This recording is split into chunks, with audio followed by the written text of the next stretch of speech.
so today, in this lovely setting, we are going to be learning how to properly drink cognac. So what makes cognac so unique from other liquors? So the first thing I always like to mention as a first step into the world of cognac is that one thing. Let's remember that cognac is a brown spirit that is made from grapes. So the fruit that it's based from is a very delicate and versatile fruit that is going to give to the final product, when it's done properly, a very wide range of aromas. Right, and with cognac, you can sip cognac, you can mix it with other spirits or in cocktails. How do you tend to think that cognac does well? And there's different types of cognacs. So there are many different types of cognac. All cognacs are actually brandies that are made in a region of cognac in France.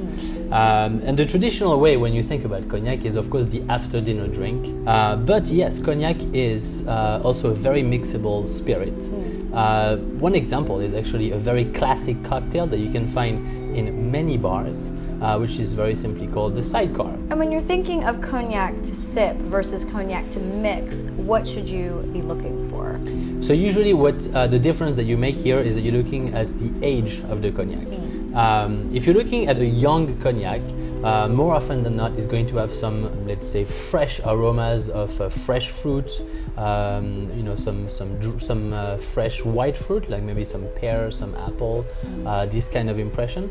And those are very mixable cognac. So here you're looking at a VS cognac, or you can also do a VSOP.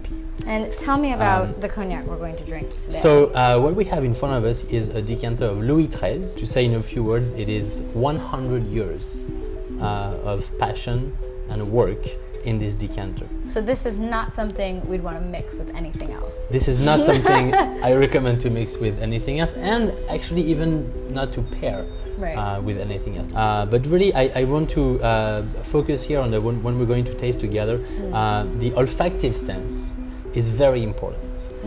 When it comes to cognac, when it comes to very good cognac and Louis XIII, what you feel on your nose is almost as intense and as enjoyable as on your palate. Wonderful. So show us how to properly taste some cognac. So why don't we start by experiencing what we call the first nose. Okay. By leaving a good distance here between your nose and the glass, I'm sure you can smell this first impression. Right, just a little bit.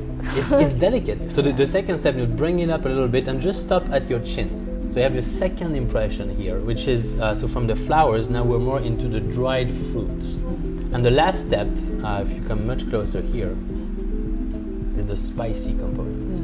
And here you have something that is much more complex, some pepper, some cinnamon, some leather. And then my last recommendation is to, when you take the first sip, make it the smallest sip you can. So it's tiny as this drop was, you see it covers your whole palate. And then when you're ready to take a slightly bigger sip, you'll experience an extremely long finish. Well, thank you so much for teaching us how to be more sophisticated at our cognac drinking. Really appreciate it.